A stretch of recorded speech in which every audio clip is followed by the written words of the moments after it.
I was at y'all, your boy Rico from Street Scores, coming with days 3 and 4 of the Washington Commanders training camp. Y'all already know how this goes. We go position group by position group. We talk about all of the top players and even a lot of the depth guys and backups and even some of the guys that may not even make the team. And of course, I'm going to be completely objective.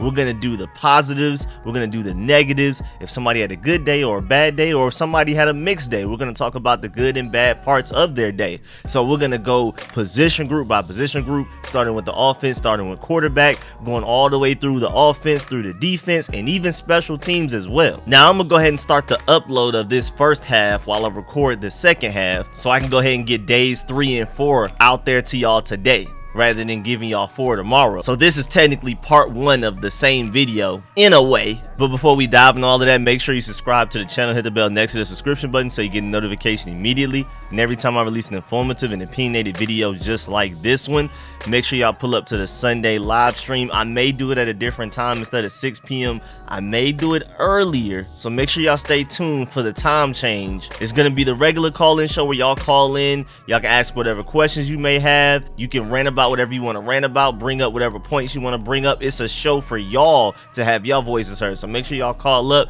I'm going to have to be more strict with the 3-minute timer thing because I'm changing the time because I have some stuff to do tomorrow, so we'll see how that goes. Just stay tuned. Without further ado, let's get it.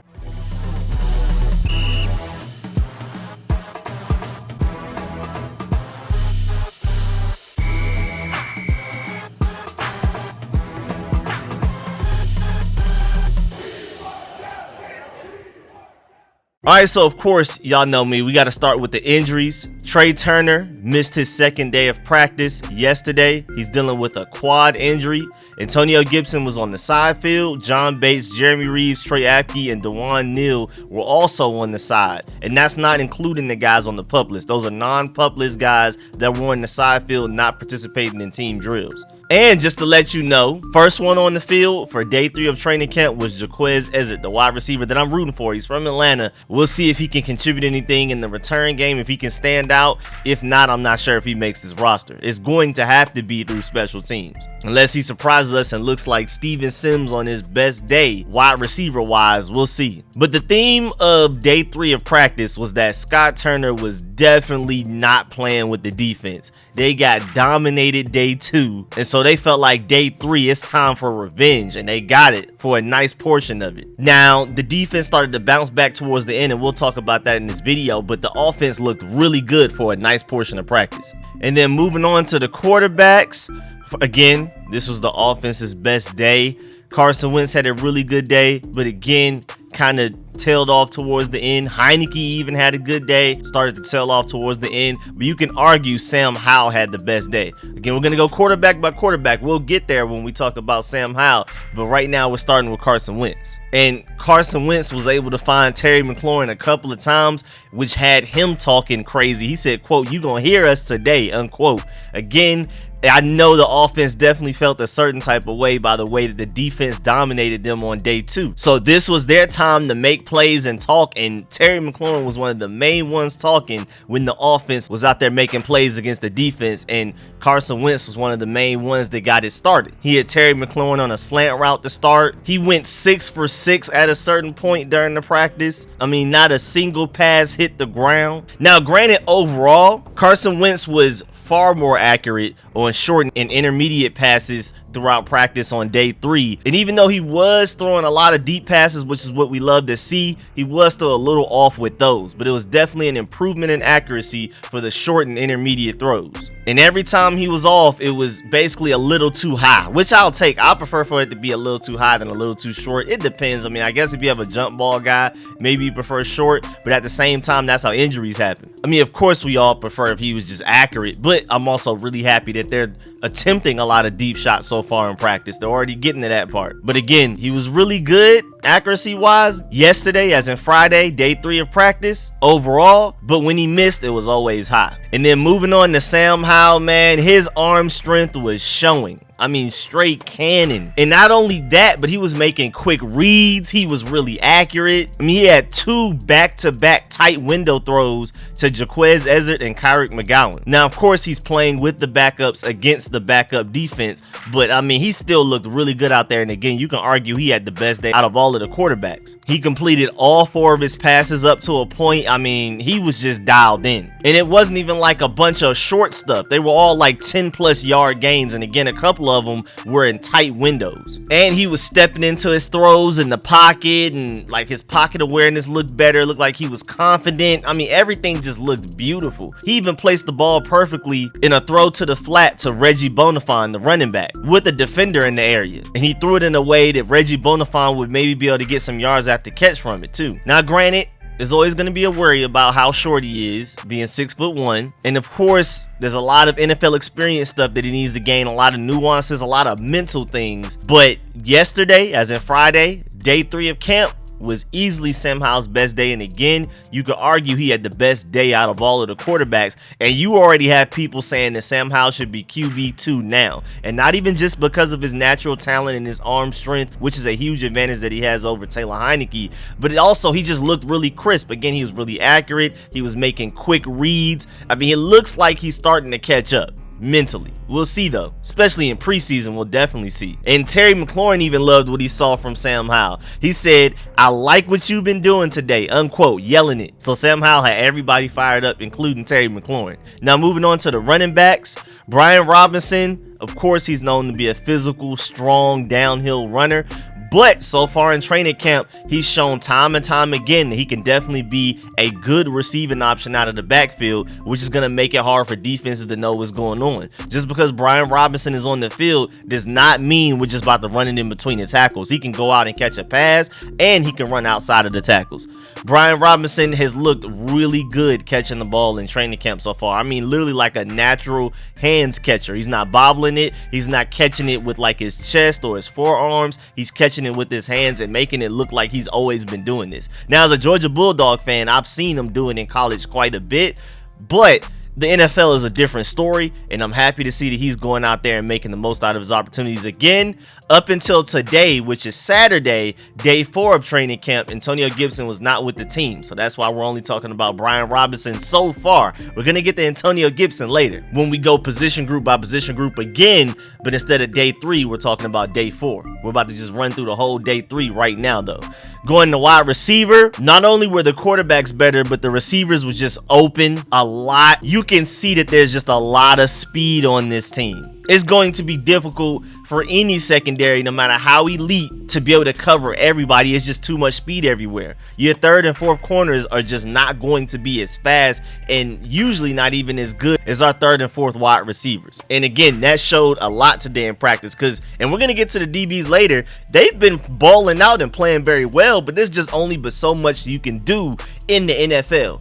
Good offense is always going to beat good defense. If the quarterback is accurate and the receiver is on point, doesn't matter how on point the DB is, offense is always going to beat defense. And I'm glad that it looks like we finally have one of those offenses to where doesn't matter how elite the defense is that day, we can still go out there and put up points. At least that's what it looks like so far. We'll see. But I mean, Terry McLaurin doing Terry McLaurin things. Benjamin St-Juste, again, has been balling out. We'll talk about him later. But there was one play where Terry McLaurin had at least 7 steps on him, but somehow Wentz still missed him. So that was like the worst throw of Wentz arguably so far in training camp. And then, of course, you have Jahan Dotson still out here making crazy catches in warm-ups and like individual drills. He made a crazy one-handed catch that was thrown by Carson Wentz that was a little off target. And it just looks so natural. You can definitely see why a lot of people feel like Jahan Dotson has the better hands than Terry McLaurin. And I would agree. We still got to see overall receiver-wise. Terry McLaurin's the faster guy. He's the more experienced. But Jahan Dotson does have the better hands. He may eventually become the better route runner. And I definitely think even though Terry McLaurin is faster straight line speed, he runs a faster 40 time, I definitely feel like Jahan Dotson is the quicker, more agile, make guys miss in space type of guy. And there were just so many contested catches. We're going to talk about De'Ami Brown and all of these guys. But again, Terry McLaurin, one of the loudest guys on the field. He screamed out, "Everybody got something today," unquote. I mean, he was fired up the entire practice. But going back to Jahan Dotson, Carson Wentz in team drills was able to hit him for a very nice, accurate, right on the dot pass down the sideline. Dotson had to jump up to get it in, but he got it right before he stepped out of bounds. And that's just one of those plays it's hard for any secondary to cover. If the quarterback and the receiver are on page like that, it's just nothing you can really do. Jahan Dotson also killed William Jackson on a comeback route as well in practice on day 3 on Friday. Now again, we're going to talk about the secondary later. William Jackson has actually had a really good camp, but you had these receivers out here getting the best of these guys every now and then for sure. And then you had Dyami Brown with possibly the best play of camp so far, regardless of position, regardless of receiver, whoever. Dyami Brown had a crazy deep catch. Wentz just basically threw it up there like, give him a chance. Just let him do it. And he basically did something even better than what he did against the Cowboys last season, because Kendall Fuller technically was right there and had the interception, and he basically just took it from them while they were still in the air. By the time they came down with it, somehow Dyami Brown had the ball, even though it looked like an interception for Kendall Fuller. So a bad throw by Carson Wentz, even though I am appreciative of the fact that he's going to throw it up and at least allow receivers to make plays just like that one. But man, I'm a little worried about that. But still, hearing Dyami Brown making some contested catches is huge, because we already know his speed. We already know he's going to be an automatic deep threat. But the fact that he's able to make contested catches, and we saw him do that against Dallas last year, has me very optimistic about him possibly being only our 4th best receiver on the team. And just to let you know, like, he was able to run it in for a touchdown after that too. It was crazy. And I'm just also happy for Dyami Brown, because now he has a quarterback that not only is willing to throw it deep, but also has the arm strength to do so. Now granted, on this specific play, Taylor Heineke might as well have thrown it, because it was fairly underthrown, it was wobbly, and again, Kendall Fuller should have had the interception, but Dyami Brown just clearly wanted it more. Also, Kelvin Harmon made a really nice contested catch over the middle from a pass thrown by Sam Howell. So his name is starting to be mentioned, even though I still don't think he's going to make the roster. I would like for him to, but I don't think it's safe to assume so. And then Curtis Samuel was a limited participant yesterday. He said the part of the plan was to avoid what happened last year. And again, Curtis Samuel had such a great day 2 that they felt like he could take his time day 3. Now moving on to the tight ends, with Antonio Gandy-Golden retired and John Bates being on the sideline for not only yesterday as in Friday, but today as in Saturday, it's presented a lot of opportunities for the tight end group. First of all, starting with Cole Turner, he's one of the main ones taking advantage of this. I mean, with Logan Thomas on PUP list and John Bates on the sideline only doing individual drills, no team drills, he's technically tight end 1 and he's looking like it. He had several catches on Friday as in day 3, mostly check downs and mostly from Wentz, but he caught everything thrown towards him. Great hands, consistent hands. Like when Wentz was going crazy and he started his day off 6 for 6, a couple of those were to Cole Turner. And then offensive line wise, the starting offensive line, because we got to keep updating this with guys getting back healthy, some guys getting hurt, even though nobody that's gotten hurt is severely hurt. But there are guys missing time like Trey Turner with his quad injury. Nothing serious. They said he'll be back soon. But because of all of these different injuries, the starting O-line yesterday as in Friday was Samuel Cosmi, Charles Leno, then you had Sadiq Charles at guard, Wes Schweitzer at center, and Andrew Norwell at guard. So Wes Schweitzer was your starting center and Sadiq Charles was your starting right guard. Again, because even though Chase Roulier is off of the PUP list, they're ramping him up. He's not just going to immediately just take part in team drills just coming back from an injury. And even after that, continuing with the first team offense against the first team defense, they even mixed it up to where Keith Ishmael was your starting center, and then Wes Schweitzer was your starting right guard, and Sadiq Charles was your backup again. So they're just doing a lot of mixing up, mostly because of injuries, but also because John Moskow is one of our best coaches, and he has the foresight to know that injuries happen. So we need to have all of these guys run all different types of combinations so that if there's an injury during the season, it's not like, oh, I've never played beside this guy before. But yeah, Chase Roulier looks just fine in individual drills. When he's walking out to practice, he's walking perfectly fine, helmet in hand, everything. He's chilling, but he's just not ready to take part in 11-on-11s and 9-on-9s yet. But even besides the interior, which is the main focus right now, after Charles Leno and Samuel Cosmi, who do we have? Cornelius Lucas is still gone for an unknown reason. I still don't know exactly yet. Ron Rivera said that he should be back soon, but he's still not back yet. So after that, I mean, who do we really have at tackle? And that does kind of suck when you have this defensive line is looking as dominant as ever, even without Chase Young. Montez Sweat has been one of the MVPs of practices so far. And we're going to talk about this later on when I talk about day 4, because they brought in 3 tackles today, as in Saturday, because they have even realized, like, what's going on with our tackle depth right now. Technically, Sadiq Charles is a backup tackle, but you prefer him at guard, which is why he started at right guard at some points in practice on Friday, day 3. And again, just to update y'all, Trey Turner is out with a quad injury, and I'm hearing great things about Sadiq Charles. I heard that he had a really good rep against Shaka Toney, who's actually been practicing pretty well against other offensive linemen. So shouts out to Sadiq Charles, man. He's out there doing something. Now moving on to the defensive line. Well, first of all, starting with 11 on 11s, the first unit that they went out with, again, your starting defensive end with Chase Young out, is James Smith-Williams so far. Of course, you have Daron Payne, Jonathan Allen, and Montez Sweat making up the rest of the defensive line. Then you have Jamin Davis and Cole Holcomb as your linebackers. But the first time they went out with the first team defense, you have William Jackson and Benjamin St. Juste as your corners, Cameron Curl, Derek Forrest, and Bobby McCain as your safeties. Really interesting. But staying with the defensive line, Montez Sweat had a couple of big plays where he just completely blew up the play, both run and pass. And everybody's basically saying this is just a regular thing. Montez Sweat looks poised to have his best season. Jonathan Allen and Daron Payne had some sacks in practices. There was even one rep where Daron Payne body slammed Wes Schweitzer on a pass rush, which is crazy because Wes Schweitzer is known for his strength. He's known as a better run blocker than pass blocker, and I love him as a starting guard in the NFL level when in doubt. And the fact that Daron Payne did that to him, Daron Payne sounds like he's trying to get paid this next offseason. And again, like I said earlier, offense was balling out for a large portion of practice, but towards the end, the defense was like, all right, now, y'all had y'all little fun. Let's shut this down right now. And even for Darian Mathis, I'm starting to hear his name more and more. He had a big swat of a Heineke pass at the line of scrimmage. And again, that's what you worry about with those shorter guys with Taylor Heineke and Sam Howell. Passes getting batted down at the line of scrimmage. Daniel Wise also had a bat down of a Heineke pass all in the same day. So Heineke had multiple passes batted down on Friday. Even though he did have a really good day overall, that height is showing. And then moving on to the linebackers, as expected, Jamin Davis looks really good in coverage. He looks really good out in space, but he still needs to work on some things as far as run defense goes. Of course, like, his main weakness is being able to stack and shed against offensive linemen, but also just IQ awareness and instincts wise, still a little bit of ways to go run defense wise, but it's definitely better than last year for sure. And again, right now, he's looking really good in coverage and out in space. Then moving on to the defensive backs, Kendall Fuller was matched up against Terry McLaurin, and Carson Wentz threw a really good ball to him, but Kendall Fuller was right there to rip it away. And of course, he was talking trash afterwards, wagging his finger and everything.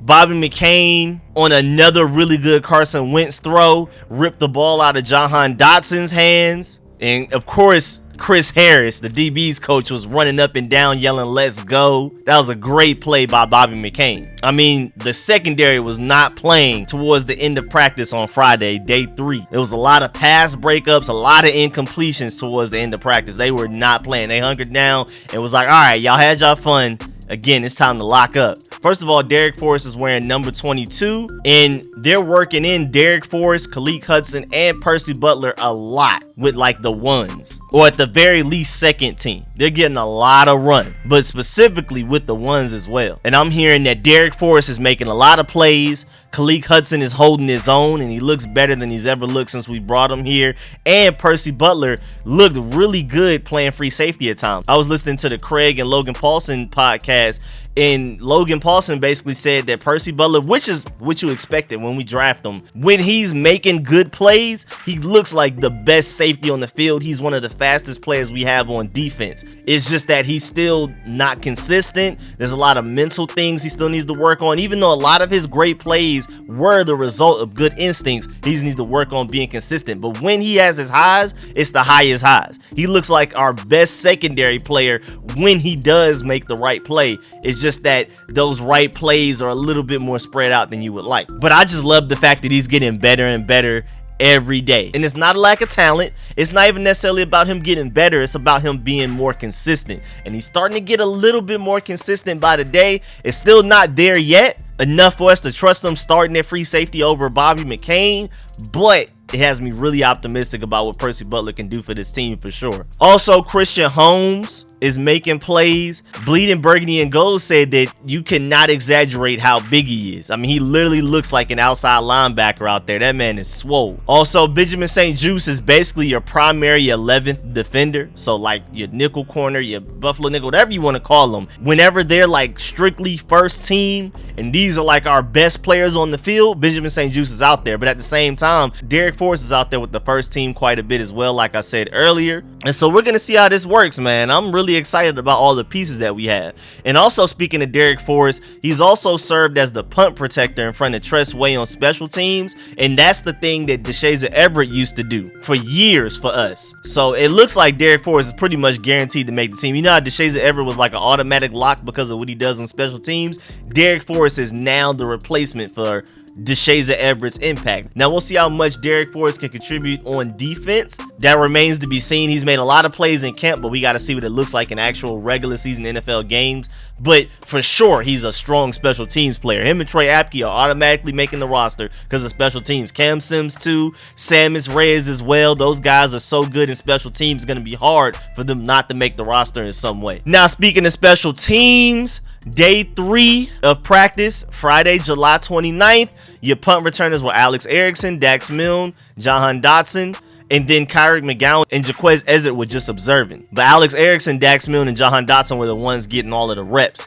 Day 3. And again, that's just all receivers, no other position involved. Danny Johnson can be a decent punt returner if you need him to, but it looks like they're trying to get one of these receivers to be the guys. Now, I'm not exactly sure what they had Kyrick McGowan and Jaquez Ezzard just watching day 3. Maybe that shows the tier. Maybe that shows that Alex Erickson and Dax Milne and Jahan Dotson are ahead of those guys, but we'll see. And one thing to note, even though I don't feel like we're going to use Jahan Dotson in this way because he's going to be too important to us on offense, but who knows? Maybe we still do, but he looks like a natural catching punts. It looks like literally that's what he's supposed to do. So again, I mean, I can't really see us using them as a returner often, but I could definitely see it occasionally happening because, I mean, really, outside of Curtis Samuel, Jahan Dotson's probably our shiftiest make a guy miss receiver on the team. So if you want a guy that could potentially switch field positions, Curtis Samuel's your best bet, and Jahan Dotson may be second, even more than Terry McLaurin. Again, Terry McLaurin is really fast straight line, but Jahan Dotson and Curtis Samuel are more agile and have a better ability to make guys miss.